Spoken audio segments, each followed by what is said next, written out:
नमस्कार मंडळी. आज आपण अगदी मार्केटसारखा जाळीदार आणि खुसखुशीत मैसूर घरी कसा तयार करता येईल हीच रेसिपी मी तुमच्यासोबत शेअर करणार आहे. अगदी जाळीदार आणि खुसखुशीत असा मैसूर पाक घरीसुद्धा करणे शक्य आहे. चला तर मग आता रेसिपीला लगेचच सुरुवात करूया. त्यासाठी सर्वात आधी साहित्य पाहून घेऊया. तर इथे बघा, मी सर्वात आधी चणा डाळीचं पीठ घेतलेलं आहे. पीठ छान दाब देऊन भरून घेतलेलं आहे आणि पीठ छान हे बारीक असावं.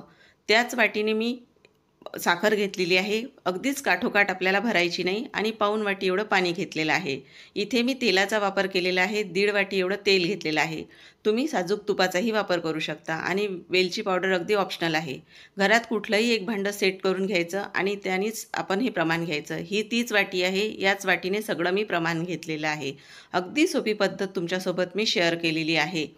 आता आपण रेसिपीला सुरुवात करूया. सर्वात आधी इथे जाड बुडाचं भांडं घ्यायचं आणि त्यामध्ये मी साखर टाकून घेतलेली आहे आणि पाणीसुद्धा टाकलेलं आहे.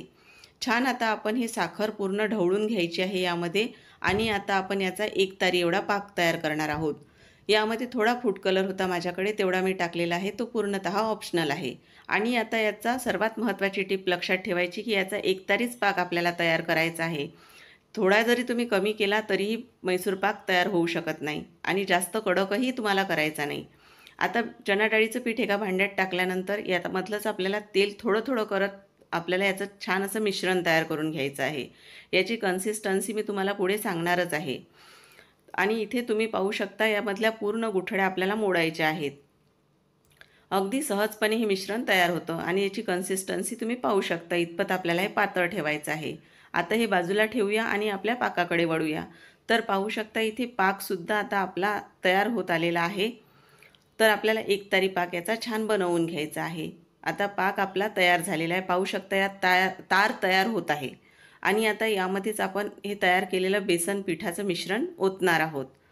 आणि तेलसुद्धा आपल्याला कडकडीतच गरम करायचं आहे. ही महत्त्वाची दुसरी टीप लक्षात ठेवायची. आता यामध्ये पूर्ण मिश्रण टाकल्यानंतर आपल्याला हे पूर्ण छान असं मिक्स करत राहायचं आहे आणि लो टू मीडियम फ्लेमवरच हे मिक्स करायचं आहे आपल्याला.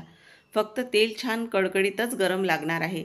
सुरुवातीला मी टाकलं होतं तर माझं तेल थोडं तापलेलं नव्हतं. त्यासाठी मी गॅसची फ्लेम थोडी वाढवून तेल छान कडकडीत गरम करून घेतलेलं आहे.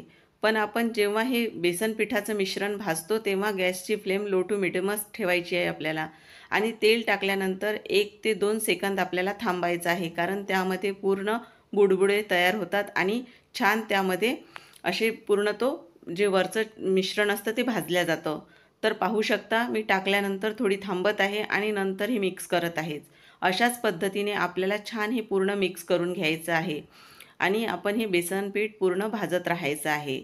जोपर्यंत आपलं हे मिश्रण तेल ओढत नाही तोपर्यंत आपल्याला भाजायचं आहे हे.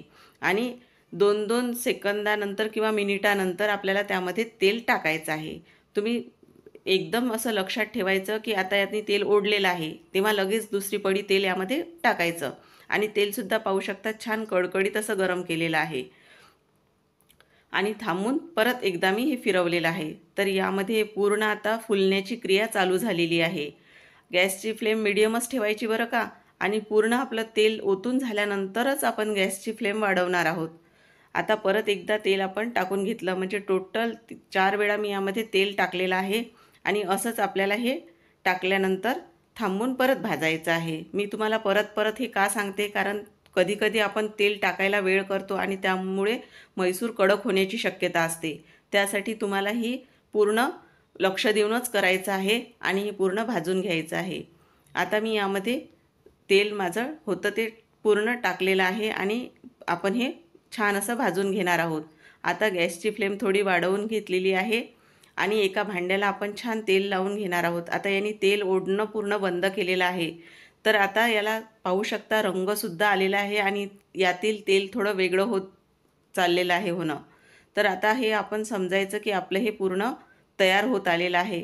जास्त तुम्ही अगदी 5 ते 7 मिनटं आपल्याला हे भाजायचं आहे. जास्त जर तुम्ही भाजलं तर हे कडक होऊ शकतं. आता हे आपलं पाहू शकता याला रंगसुद्धा आलेला आहे सोनेरी असा. आता यातील मी पाहू शकता या प्लेटला छान तेल लावून घेतलेलं आहे आणि या भांड्यात आपण हे पूर्ण ओतून घेणार आहोत.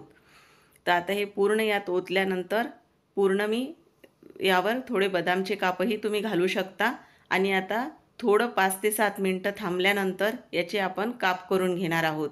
अगदी सहजपणे हे काप होतील आणि नंतरच आपल्याला हे काढायचं आहे. म्हणजे टोटल तुम्ही 10 मिनिटातच हा मैसूर वेगळा या प्लेटपासून करू शकता आणि याचे छान काप तयार होतील.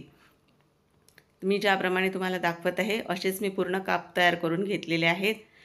तर अशा पद्धतीने आपला हा मैसूर तयार झालेला आहे. तर पाहू शकता जाडी आणि छान रंगही आलेला आहे. तर तुम्ही नक्की ही रेसिपी करून बघा आणि तुम्हाला मी तोडूनसुद्धा दाखवणार आहे. पाहू शकता आतपर्यंत यात जाळी तयार झालेली आहे. तर मंडळी, ही रेसिपी तुम्हाला कशी वाटली हे मला कमेंट करून नक्की कळवा. व्हिडिओ आवडल्यास व्हिडिओला जास्तीत जास्त लाईक व शेअर करा आणि नवीन असाल तर चॅनलला सबस्क्राईब करा. पुन्हा आपण अशाच एका नवीन रेसिपीसोबत भेटूया. तोपर्यंत धन्यवाद.